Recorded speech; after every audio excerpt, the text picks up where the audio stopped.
મિત્રો આજે આપણે વાત કરવાના છીએ માનવ કલ્યાણ યોજના વિશે, જેમના ઓનલાઈન ફોર્મ ભરાવાના શરૂ થઈ ગયેલ છે. ઓનલાઈન ફોર્મ કેવી રીતે ભરવું એના વિશે આજે આપણે આ વિડીયોની અંદર ચર્ચા કરીશું. તે ઉપરાંત તમારે કયા વ્યવસાય માટે કીટ મળવાપાત્ર છે એની પણ ચર્ચા કરીશું અને ફોર્મ ભરવા માટે કયા ડોક્યુમેન્ટ જોશે, આ તમામ માહિતી તમને આ વિડીયોની અંદર આપવાની છે. તો વિડીયોને પૂરો જોવા વિનંતી. જો તમને વિડીયો ગમે તો લાઈક કરજો, તમારા મિત્રો સુધી શેર કરજો અને ચેનલને સબસ્ક્રાઈબ કરી લેજો, જેથી આવી કોઈ પણ માહિતી આપ સુધી પહોંચતી રહે. તો ચાલો શરૂ કરીએ. મિત્રો, સૌપ્રથમ તો તમારે કોઈ એક બ્રાઉઝર ઓપન કરી અને એમાં સર્ચ કરાવવાનું છે ઈ-કુટીર. એટલે તમને પહેલી જ વેબસાઇટ જોવા મળશે eKutir.gujarat.gov.in. આ વેબસાઇટને હું ડિસ્ક્રિપ્શનની અંદર આપું છું, ત્યાંથી તમે ડાયરેક્ટ આને ઓપન કરી લેજો. પરંતુ પહેલાં તમે ફોર્મ કઈ રીતે ભરવું એ વ્યવસ્થિત જોઈ લેજો, એટલે ભૂલ ન પડે.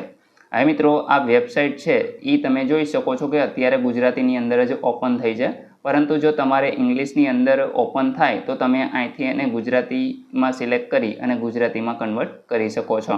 હવે મિત્રો, જો તમે આ વેબસાઇટ ઉપર પહેલી જ વખત મુલાકાત લેતા હશો તો અહીં તમારે સૌપ્રથમ તો એક નવું આઈડી બનાવવાનું હોય છે.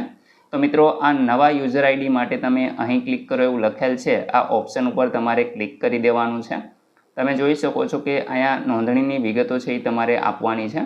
તો મિત્રો, અહીંયા કણે તમારે અંગ્રેજીની અંદર તમારું પૂરેપૂરું નામ જે પ્રમાણે આધાર કાર્ડમાં હોય એ પ્રમાણે લખી દેવાનું રહેશે. ત્યાર પછી મિત્રો, તમારો જે આધાર કાર્ડનો નંબર છે 12 આંકડાનો એ તમારે લખવાનો છે. અહીંયા લિંગ તમારે સિલેક્ટ કરવાનું છે, સ્ત્રી, પુરુષ કે અન્ય. ત્યાર પછી જન્મ તારીખ છે એ તમે અહીંથીને સિલેક્ટ કરી શકો છો. આ પ્રમાણે તમે જોઈ શકો છો, જે પણ વર્ષની અંદર તમારો જન્મ હોય એ તમે આ રીતે સિલેક્ટ કરી લેજો.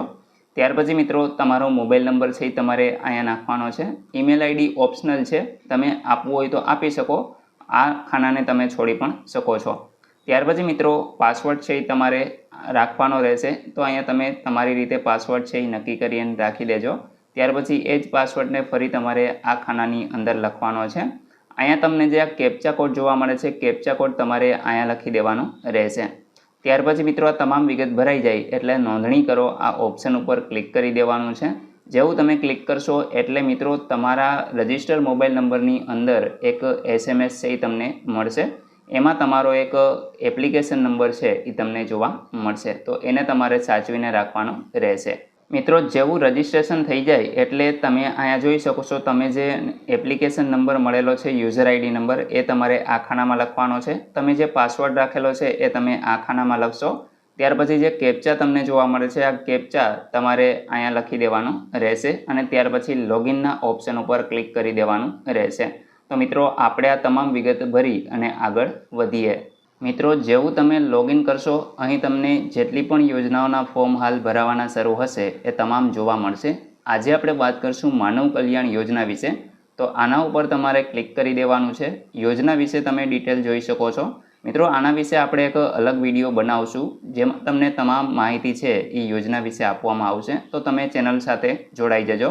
આપણે અત્યારે ઓનલાઈન ફોર્મ ભરવાનું છે, તો અહીંયા ઓકે આપી દેશું. મિત્રો, જેવું તમે ઓકે આપશો, તમારું યુઝર પ્રોફાઇલ છે એ અહીંયા કણે ઓપન થઈ જશે. તમારે એક વખત એને વ્યવસ્થિત જોઈ લેવાનું છે. ત્યાર પછી તમે જોઈ શકો છો કે અહીંયા તમે જે રજિસ્ટ્રેશન કરતી વખતે જે પણ ડિટેલ આપેલી હશે એ તમામ તમને અહીં જોવા મળશે. ત્યાર પછી મિત્રો, તમે નીચે સ્ક્રોલ કરાવશો, અહીં તમે જોઈ શકો છો હાલનું સરનામું, ત્યાર પછી કાયમી સરનામું, આ તમામ ડિટેલ ભરી અને ત્યાર પછી તમારે અપડેટના ઓપ્શન ઉપર ક્લિક કરી દેવાનું રહેશે. મિત્રો, જેવું તમારું પ્રોફાઇલ અપડેટ થઈ જાય, તમે જોઈ શકો છો કે માનવ કલ્યાણ યોજનાનું ફોર્મ છે એ ઓપન થઈ ગયું છે. હવે તમારે વ્યક્તિગત માહિતી ભરવાની છે, જેમાં અંગ્રેજીની અંદર તમે જે પણ પ્રમાણે પ્રોફાઇલમાં નામ આપેલું છે એ તમામ ડિટેલ અહીંયા ભરેલી તમને જોવા મળશે. એક વખત તમારે વ્યવસ્થિત એને જોઈ લેવાની રહેશે. અહીંયા તમારો ફોટો છે એ તમારે અપલોડ કરી દેવાનો રહેશે. એ મિત્રો, તમે પ્રોફાઇલમાં અપડેટ કરેલો હશે અથવા તો અપલોડ કરેલો હશે તો એ તમને અહીં જોવા મળશે. ત્યાર પછી એડ્રેસ છે એ તમે એક વખત જોઈ લેજો, કારણ કે પ્રોફાઇલમાં જે પ્રમાણે હશે એ પ્રમાણે તમને અહીંયા જોવા મળશે. અહીંથી તમારે સેવ એન્ડ નેક્સ્ટ આપી દેવાનું રહેશે. મિત્રો, તમે જોઈ શકો છો, જેવું તમે નેક્સ્ટ કરશો, વ્યક્તિગત માહિતીમાં રાઇટનું નિશાન આવી ગયું છે. હવે તમારે અરજીની વિગત આપવાની છે. તો અહીંયા મિત્રો, અરજીની વિગતની અંદર ટૂલ કિટનું નામ તમારે પસંદ કરવાનું છે, એટલે કે તમે કઈ યોજનાનો લાભ લેવા માંગો છો. જેમ કે અહીંયા સેન્ટિંગ કામ, વાહન સર્વિસ અને રિપેરિંગ, ભરતકામ એટલે કે મિત્રો જે દરજી કામ માટે સિલાઈ મશીન મળે છે એ ત્યાર પછી plumber, beauty parlour, electric appliances, દૂધ દહીં વેચનાર, પાપડ બનાવટ, અથાણા બનાવટ કે પંચર કીટ. તો મિત્રો આમાંથી તમે જે પણ કામ માટે એપ્લાય કરવા માંગતા હોય તો એ તમે અહીંથી સિલેક્ટ કરી લેજો. આપણે અત્યારે સંચાનું ફોર્મ ભરવાનું છે તો ભરતકામને સિલેક્ટ કરશું. ત્યાર પછી મિત્રો શૈક્ષણિક લાયકાતમાં તમે જોઈ શકો છો જેટલું પણ તમે ભણેલા હો એ તમે અહીંથી સિલેક્ટ કરી લેજો. ત્યાર પછી મિત્રો ટેકનિકલ જ્ઞાન હોય તો એ તમે અહીંયા આગળ આપી શકો છો. ત્યાર પછી નીચેનામાંથી કોઈ પણ 3 વિગત છે તમારે સિલેક્ટ કરવાની છે, જેમ કે BPL કાર્ડ હોય, ત્યાર પછી સુવર્ણ રોજગાર કાર્ડ હોય કે પછી વાર્ષિક આવકનો દાખલો હોય. તો મિત્રો આમાંથી કોઈ પણ એક વસ્તુ છે એમાં ડિટેલ તમારે આપવાની છે. તો આપણે વાર્ષિક આવક છે એ અહીંયા લખવાની રહેશે. ત્યાર પછી ધંધાની વિગત છે એ તમારે આપવાની છે. તમારી પાસે જો BPL કાર્ડ હોય તો એ તમે અહીંયા લખી અને એનો સામે સ્કોર પણ લખી શકો છો. જો તમારી પાસે સુવર્ણ રોજગાર કાર્ડ હોય તો એ પણ તમે ડિટેલ અહીંયા આપી શકો છો. એનો નંબર તમારે લખવાનો રહેશે. ધંધાનું નામ છે એ તમારે અહીંયા લખવાનું છે. ત્યાર પછી મિત્રો અહીંયા શહેરી કે ગ્રામ્ય વિસ્તાર એ સિલેક્ટ કરશો. અહીંયા કણે ઈ શ્રમ કાર્ડ તમે ધરાવો છો તો અહીંયા હા ઉપર તમારે ફરજિયાત ક્લિક કરવાનું છે, કારણ કે અહીંયા ઈ શ્રમ કાર્ડ નંબર છે એ તમારે ફરજિયાત આપવાનો રહેશે. તો અહીંયા મિત્રો તમે ઈ શ્રમ કાર્ડ નંબર છે એ આપી દેજો. ત્યાર પછી અહીંયા તમે જોઈ શકો છો કે લોનની જરૂર છે કે શું એ તમે હા અથવા નામાં જવાબ આપી શકો છો. મિત્રો તમારી પાસે જો કોઈ અન્ય ટેકનિકલ જ્ઞાન હોય તો એ પણ તમે અહીંયા દર્શાવી શકો છો. ત્યાર પછી નીચેનામાંથી 3 વિગત તમારે ભરવાની છે, જેમ કે તમારી પાસે BPL કાર્ડ હોય તો એનો નંબર છે એ અહીંયા લખવાનો છે અને સ્કોર અહીંયા લખવાનો રહેશે. જો સુવર્ણ રોજગાર કાર્ડ હોય તો એ તમે નંબર અહીંયા લખી શકશો, અથવા તો આ બેય ન હોય તો તમે આવકના દાખલો છે એની આવક અહીંયા દર્શાવવાની રહેશે. ત્યાર પછી મિત્રો ધંધાની વિગત આપવાની છે. ધંધાનું નામ અહીંયા લખશો. ત્યાર પછી અરજદારનો જે ધંધો છે એ વારસાગત છે કે કેમ એ હા અથવા નામાં તમારે જવાબ આપવાનો છે. ઈ શ્રમ કાર્ડનો નંબર અહીંયા ફરજિયાત તમારે લખવાનો રહેશે. મિત્રો ઈ શ્રમ કાર્ડ કઈ રીતે કાઢવું એ તમને ખબર ન હોય તો આપણે હમણાં જ વિડીયો મૂકેલો છે, ડિસ્ક્રિપ્શનમાં હું તમને એની લિંક આપી દઉં છું. એ જોઈ અને તમે જાતે જ ઈ શ્રમ કાર્ડ મેળવી શકશો. ત્યાર પછી મિત્રો અરજદારનો જે ક્ષેત્ર એટલે કે શહેરીમાં રહ્યો છો કે ગ્રામ્ય તો એ તમે અહીંથી સિલેક્ટ કરી શકો છો. ત્યાર પછી તમારે તાલીમની જરૂર છે કે નહીં એ તમે હા અથવા નામાં જવાબ આપી શકો છો. જો તમારે લોનની જરૂર હોય તો અહીંયા હા સિલેક્ટ કરશો, અન્યથા ના સિલેક્ટ કરવાનું રહેશે. ત્યાર પછી મિત્રો જે રાજ્ય છે એ અહીંયા ઓટોમેટિક સિલેક્ટ થઈને આવશે. જિલ્લો, તાલુકો અને ગામનું નામ આ તમામ વસ્તુ છે એ તમારે અહીંયા સિલેક્ટ કરવાની છે. જો શહેરીમાં રહેતા હોય તો વોર્ડ નંબર તમારે સિલેક્ટ કરવાનો છે. ત્યાર પછી મિત્રો તમારું પૂરેપૂરું સરનામું અહીંયા આપવાનું છે અને પિનકોડ નંબર અહીંયા દર્શાવવાનો રહેશે. ત્યાર પછી સેવ એન્ડ નેક્સ્ટ કરી દેવાનું રહેશે. હવે મિત્રો તમે જોઈ શકો છો અરજીની વિગત આપણે ભરી દીધી છે. હવે તમારે ડોક્યુમેન્ટ છે એ અપલોડ કરવાના છે. તો ડોક્યુમેન્ટ ક્યાં ક્યાં જોશે અહીંયા તમે જોઈ શકશો. સૌપ્રથમ તો મિત્રો આ સેલ્ફ ડિક્લેરેશન ફોર્મ છે એ તમારે ડાઉનલોડ કરી લેવાનું છે. ડાઉનલોડ કરવા માટે અહીંયા તમે જોશો તો હાથનું નિશાન આવે છે, આના ઉપર ક્લિક કરશો એટલે આ પ્રકારે એક નવું જ મેનુ ઓપન થઈ જશે.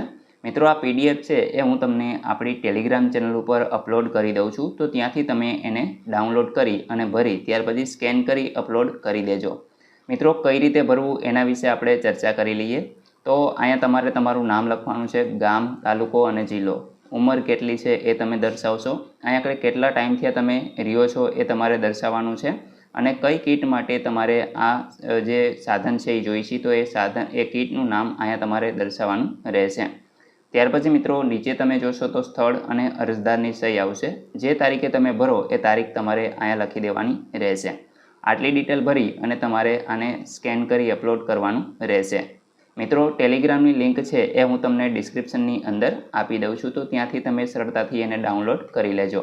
ત્યાર પછી મિત્રો હવે આપણે જોઈએ કે ડોક્યુમેન્ટ છે એ કઈ રીતે અપલોડ કરવા. તો અહીંયા તમે એક સૂચના જોઈ શકશો કે 10 MB અથવા તો એનાથી ઓછી ફાઇલની સાઇઝ હોવી જોઈએ તો જ અહીંયા ડોક્યુમેન્ટ છે એ અપલોડ થઈ શકશે. મિત્રો સૌપ્રથમ આધાર કાર્ડનો નંબર અહીંયા લખવાનો છે. ચૂઝ ફાઇલ લખેલું છે, આ ઓપ્શન ઉપર તમે ક્લિક કરશો એટલે આ પ્રકારે ફોર્મ છે એ ઓપન થઈ જશે. તમે જે પણ જગ્યાએ જે ડોક્યુમેન્ટ રાખેલા છે એ જગ્યાએ આ રીતે સિલેક્ટ કરી અને ઓપન કરી દેવાનું છે. એટલે મિત્રો તમારું જે આધાર કાર્ડ છે એ અપલોડ થઈ જશે. એ જ રીતે તમારે રેશન કાર્ડ છે એને અહીંયા અપલોડ કરવાનું છે. રેશન કાર્ડ છે એ નામવાળું અને પ્રથમ પાનું આ રીતે બંને પેજ આવી જાય એ રીતે અપલોડ કરવાનું છે. ત્યાર પછી મિત્રો ઉંમરનો પુરાવો, જેમાં જન્મનો દાખલો, આધાર કાર્ડ, પાન કાર્ડ અને શાળા છોડ્યાનું પ્રમાણપત્ર, આમાંથી કોઈ પણ એક ડોક્યુમેન્ટ તમારે અપલોડ કરવાનું રહેશે. ત્યાર પછી સેલ્ફ ડિક્લેરેશન ફોર્મ જે પ્રમાણે હમણાં આપણે જોયું એ ફોર્મ તમારે સ્કેન કરી અપલોડ કરવાનું છે. ઈ શ્રમ કાર્ડનો નંબર અહીંયા લખી તમારે ઈ શ્રમ કાર્ડ અપલોડ કરવાનું છે. ત્યાર પછી મિત્રો આવકનો દાખલો જે ગ્રામ્ય વિસ્તારમાં રહેતા હોય તો એ, ત્યાર પછી જો બીપીએલ કાર્ડ ધરાવતા હોય તો બીપીએલ કાર્ડ, અને જો તમારી પાસે ઓલું સ્વર્ણ રોજગાર કાર્ડ હોય તો એ પણ મિત્રો તમે અહીંયા આગળ એનો નંબર લખી અને અપલોડ કરી શકો છો. મિત્રો આમાંથી તમામ ડોક્યુમેન્ટ અપલોડ થઈ જાય એટલે તમારે સેવ એન્ડ નેક્સ્ટ કરી દેવાનું રહેશે. છેલ્લે મિત્રો નિયમો અને શરતો, આ મિત્રો તમે વાંચી લેજો અને ત્યાર પછી આ ખાનાની અંદર ટીક માર્ક કરી દેવાનું છે અને સેવ એન્ડ નેક્સ્ટ આપી દેવાનું રહેશે. એટલે મિત્રો તમારી અરજી છે એ અહીં સબમિટ થઈ જશે.